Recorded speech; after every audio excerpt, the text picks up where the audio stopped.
ಭಾರತೀಯ ಜನತಾ ಪಕ್ಷದ ಕಾರ್ಯಕಾರಿ ಅಧ್ಯಕ್ಷ ನಿತಿನ್ ನಬೀನ್ ಪಕ್ಷದ ನೂತನ ರಾಷ್ಟ್ರೀಯ ಅಧ್ಯಕ್ಷರಾಗಲಿದ್ದಾರೆ. ಈ ಕುರಿತು ಇಂದು ಅಧಿಕೃತ ಪ್ರಕಟಣೆ ಹೊರಬೀಳಲಿದೆ.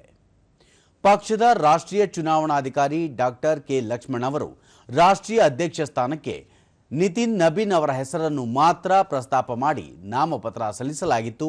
ನಿತಿನ್ ನಬೀನ್ ಪರವಾಗಿ 37 ನಾಮಪತ್ರಗಳು ಸಲ್ಲಿಕೆಯಾಗಿವೆ ಎಂದು ತಿಳಿಸಿದ್ದಾರೆ. ನಾಮಪತ್ರಗಳ ಪರಿಶೀಲನೆಯ ಬಳಿಕ ಎಲ್ಲ ನಾಮಪತ್ರಗಳು ಸಿಂಧುವಾಗಿವೆ ಎಂದು ಹೇಳಿದ್ದಾರೆ.